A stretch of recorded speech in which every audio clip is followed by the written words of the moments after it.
गुजरात के राज्यपाल श्रीमान आचार्य देवव्रत जी, गुजरात के लोकप्रिय मृदु एवं मक्कम मुख्यमंत्री श्री भूपेंद्र भाई पटेल, गुजरात सरकार के मंत्रीगण, उपस्थित सांसद और विधायकगण, सूरत के मेयर और जिला परिषद के अध्यक्ष, सभी सरपंचगण, कृषि क्षेत्र के सभी विशेषज्ञ साथी और भारतीय जनता पार्टी गुजरात प्रदेश के अध्यक्ष श्रीमान CR पाटिल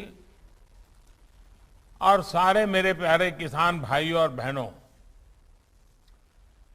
कुछ महीने पहले ही गुजरात में नेचुरल फार्मिंग के विषय पर नेशनल कॉन्क्लेव का आयोजन हुआ था। इस आयोजन में पूरे देश के किसान जुड़े थे। प्राकृतिक खेती को लेकर देश में कितना बड़ा अभियान चल रहा है, इसकी झलक उसमें दिखी थी। आज एक बार फिर सूरत में ये महत्वपूर्ण कार्यक्रम इस बात का प्रतीक है कि गुजरात किस तरह से देश के अमृत संकल्पों को गति दे रहा है। हर ग्राम पंचायत में 75 किसानों को प्राकृतिक खेती से जोड़ने के मिशन में सूरत की सफलता पूरे देश के लिए एक उदाहरण बनने जा रही है। और इसके लिए અને સુરતના લોકોને વિશેષ અભિનંદન આના માટે, સુરતના ખેડૂતોને અભિનંદન, સરકારના સૌ સાથીઓને અભિનંદન। मैं प्राकृतिक कृषि सम्मेलन के इस अवसर पर इस अभियान से जुड़े हर एक व्यक्ति को, अपने सभी किसान साथियों को अनेक अनेक शुभकामनाएं देता हूं। जिन किसान साथियों को, सरपंच साथियों को आज सम्मानित किया, मैं उन्हें भी हार्दिक बधाई देता हूं। અને ખાસ કરીને ખેડૂતોની સાથે સાથે આ સરપંચોની ભૂમિકા પણ બહુ જ વખાણવા જેવી છે। એમણે આ બીડું ઉઠાવ્યું છે અને એટલા માટે આ બધા સરપંચ ભાઈ બહેનો પણ એટલા જ અભિનંદનના અધિકારી છે। ખેડૂતો તો છે જ, साथियों, आजादी के 75 साल के निमित्त देश ने ऐसे अनेक लक्ष्यों पर काम करना शुरू किया है जो आने वाले समय में बड़े बदलावों का आधार बनेंगे। अमृत काल में देश की गति प्रगति का आधार सबका प्रयास की वो भावना है जो हमारी इस विकास यात्रा का नेतृत्व कर रही है। विशेष रूप से गांव, गरीब और किसान के लिए जो भी काम हो रहे हैं, उनका नेतृत्व भी देशवासियों और ग्राम पंचायतों को दिया गया है। मैं गुजरात में प्राकृतिक खेती के इस मिशन को लगातार करीब से देख रहा हूं અને પ્રગતિ જોઈને મને ખરેખર આનંદ થાય છે। અને ખાસ કરીને ખેડૂત ભાઈઓ બહેનોએ આ વાતને પોતાના મનમાં ઉતારી છે, દિલથી લીધી છે। એનાથી કોઈ બીજો રૂડો અવસર જ ના હોઈ શકે। सूरत में हर गांव पंचायत में 75 किसानों का चयन करने के लिए ग्राम समिति, तालुका समिति और जिला समिति बनाई गई। गांव स्तर पर टीमें बनाई गई, टीम लीडर बनाए गए, तालुका पर नोडल ऑफिसर्स की जिम्मेदारी दी गई मुझे बताया गया है कि इस दौरान लगातार ट्रेनिंग प्रोग्राम्स और वर्कशॉप का आयोजन भी किया गया और आज इतने कम समय में 550 से ज्यादा पंचायतों से 40,000 से ज्यादा किसान प्राकृतिक खेती से जुड़ चुके हैं। यानी एक छोटे से इलाके में इतना बड़ा काम, ये बहुत अच्छी शुरुआत है। ये उत्साह जगाने वाली शुरुआत है और इससे हर किसान के दिल में एक भरोसा जगता है। आने वाले समय में आप सभी के प्रयत्नों, आप सभी के अनुभवों से पूरे देश के किसान बहुत कुछ जानेंगे, समझेंगे, सीखेंगे। सूरत से निकला नेचुरल फार्मिंग का मॉडल पूरे हिंदुस्तान का मॉडल भी बन सकता है। भाइयों और बहनों, जब किसी लक्ष्य को प्राप्त करने के लिए देशवासी खुद संकल्पबद्ध हो जाते हैं तो उस लक्ष्य की प्राप्ति में हमें कोई रुकावट नहीं आती है, न हमें कभी थकान महसूस होती है। जब बड़े से बड़ा काम जन भागीदारी ताकत से होता है तो इसकी सफलता खुद देश के लोग सुनिश्चित करते हैं। जल जीवन मिशन का उदाहरण हमारे सामने है। गांव गांव साफ पानी पहुंचाने के लिए इतने बड़े मिशन की जिम्मेदारी देश के गांव और गांव के लोग, गांव में बनी पानी समितियां, यही तो सब लोग संभाल रहे हैं।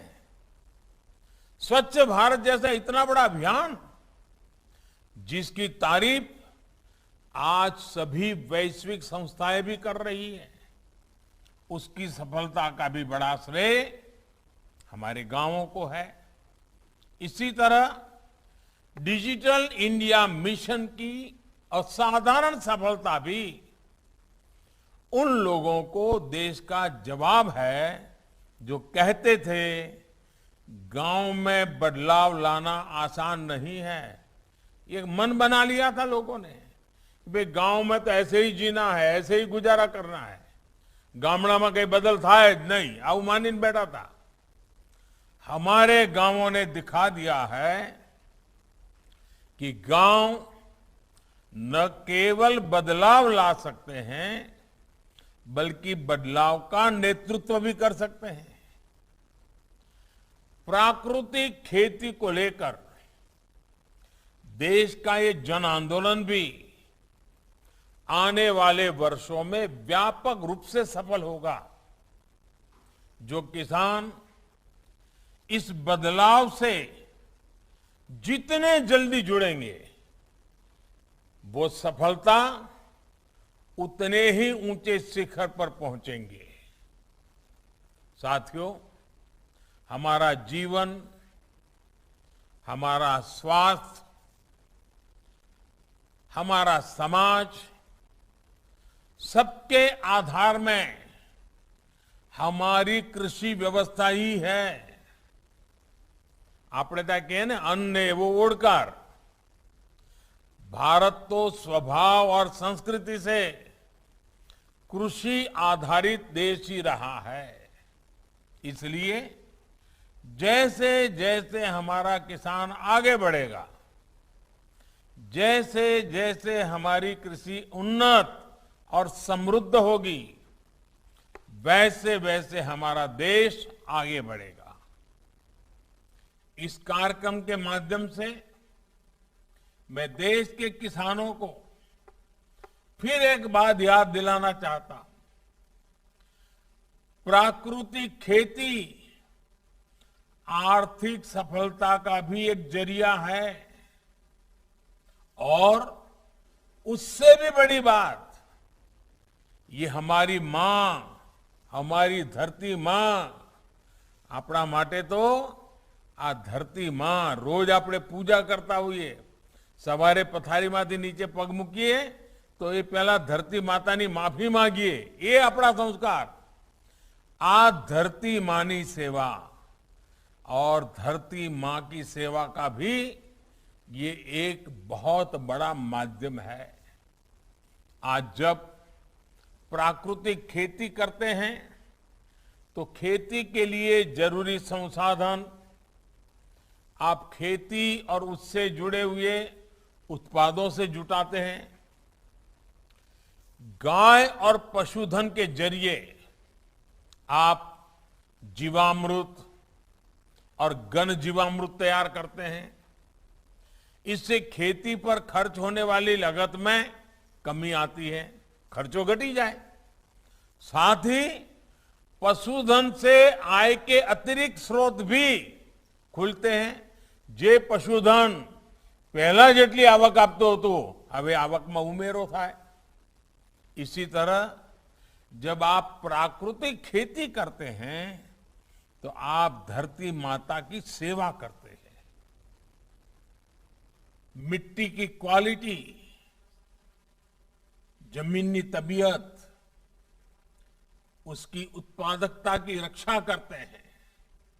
जब आप प्राकृतिक खेती करते हैं तो आप प्रकृति और पर्यावरण की सेवा भी करते हैं.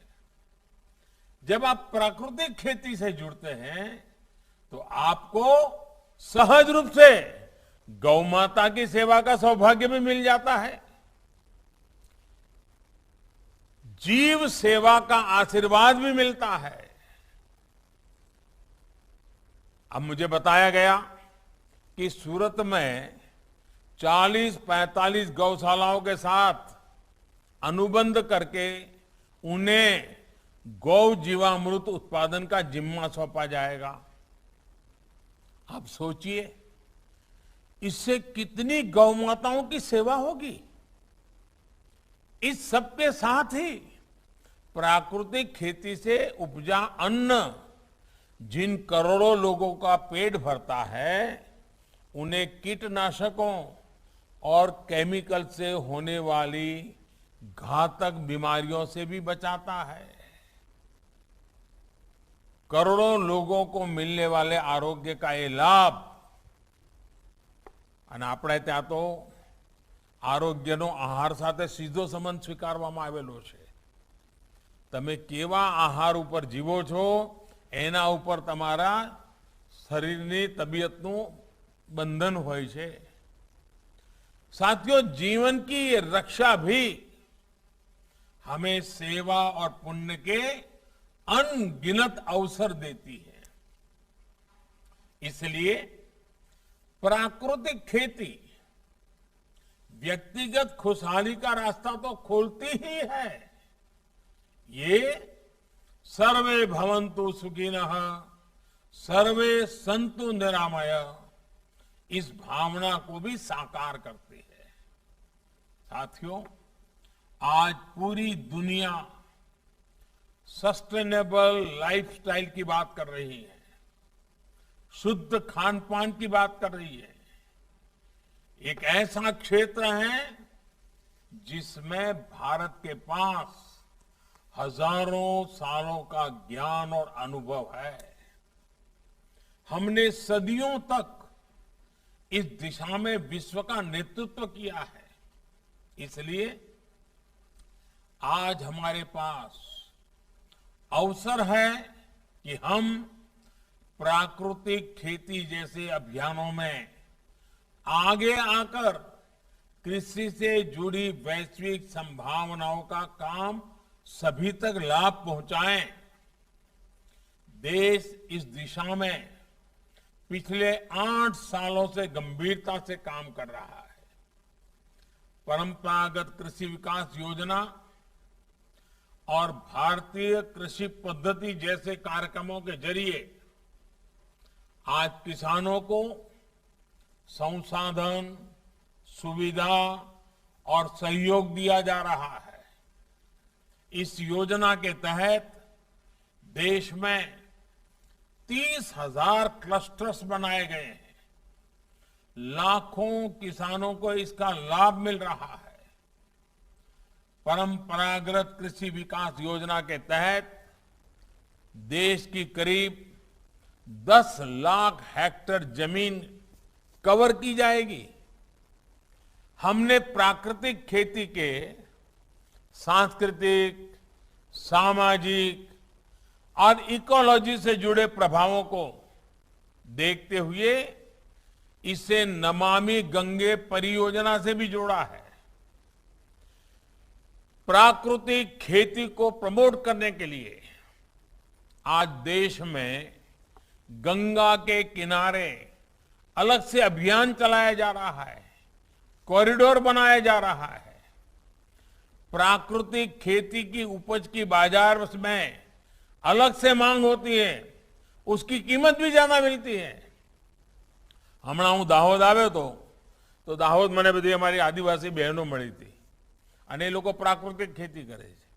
એમણે કહ્યું સાહેબ અમારો તો મહિના પહેલા ઓર્ડર બુક થઈ જાય છે અને દરરોજ અમારી જે શાકભાજી થાય છે તરત બજારમાં મોંઘા ભાવે અમને વધારે પૈસા મળે છે.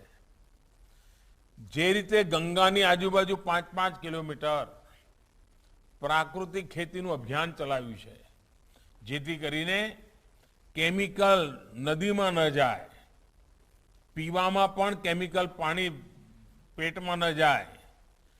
ભવિષ્યમાં આપણે તાપીના બંને કિનારે, માં નર્મદાના બંને કિનારે આ બધા પ્રયોગો આપણે કરી શકીએ.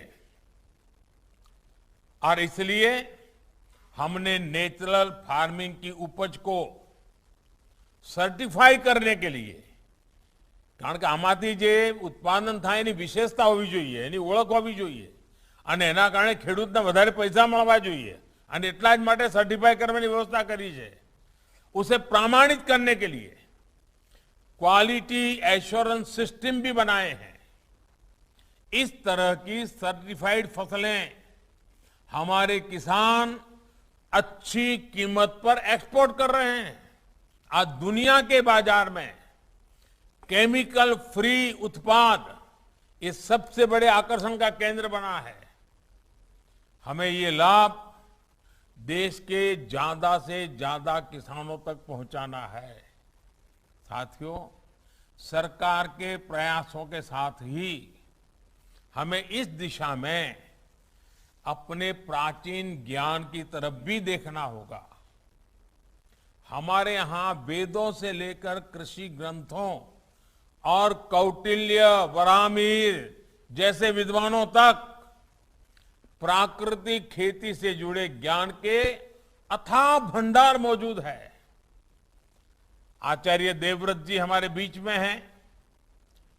वे तो इस विषय के बहुत बड़े जानकार भी हैं और उन्होंने तो अपना जीवन मंत्र बना दिया है. खुद ने भी बहुत प्रयोग करके सफलता पाई है और अब वो सफलता का लाभ गुजरात के किसानों को मिले, इसलिए वो जी जान से लगे हुए हैं.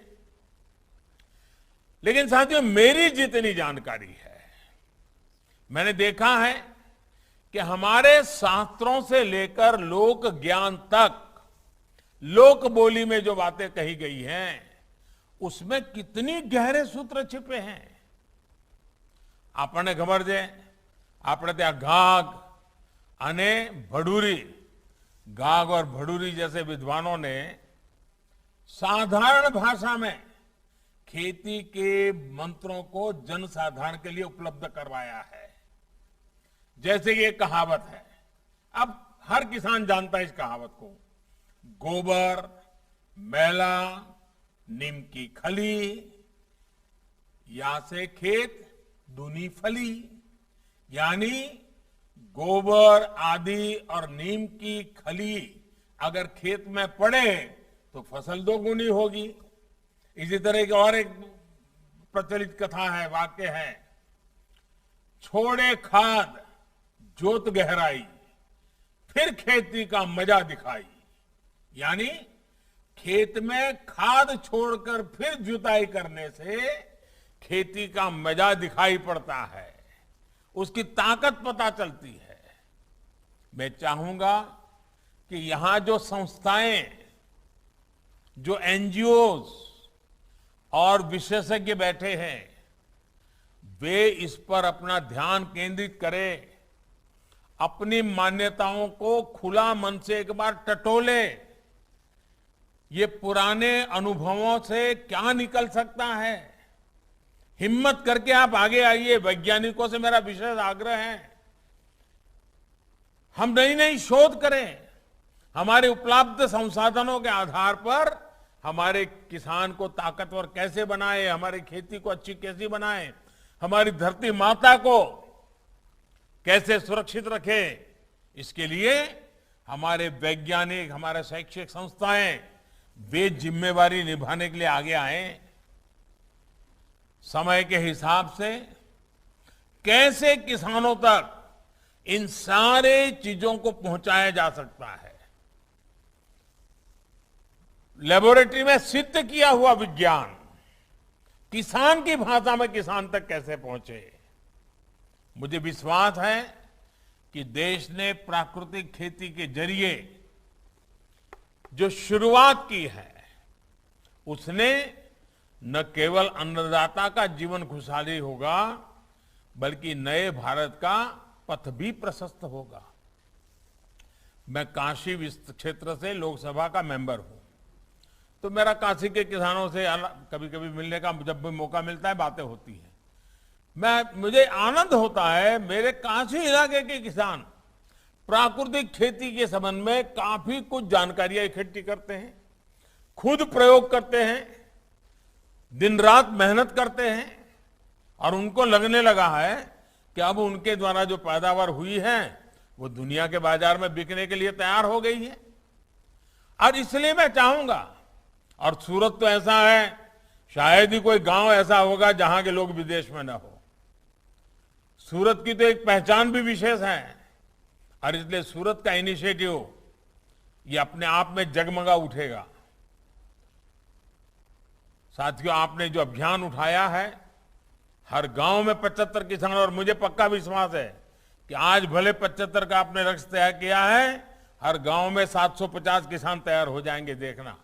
और एक बार पूरा इलाका इस काम के लिए हो जाएगा, तो दुनिया के जो खरीदार है ना, वो हमेशा एड्रेस ढूंढते ढूंढते आपके पास ही आएंगे कि भाई यहां पर केमिकल नहीं है, दवाइयां नहीं है, सीधा साधा प्राकृतिक उत्पादन है। तो अपने स्वास्थ्य के लिए लोग 2 पैसा ज्यादा देकर के माल ले जाएंगे। सूरत शहर में तो सारी सब्जी आप ही के यहां से जाती है। अगर सूरत शहर को पता चलेगा कि आपकी सब्जी प्राकृतिक खेती की है, मैं पक्का मानता हूं कि हमारे सूरती लोग इस बार का उद्यू तुम्हारी प्राकृतिक खेती ने सब्जी માંથી બનાવતા શિયાળામાં જોજો, અને પછી બોર્ડ માર દે સુરત વાળા તો કે ભાઈ પ્રાકૃતિક ખેતી વાળી સબ્જીનું ઉદ્યુ। તમે જોજો એક નવું બજાર ઊભું થઈ રહ્યું છે।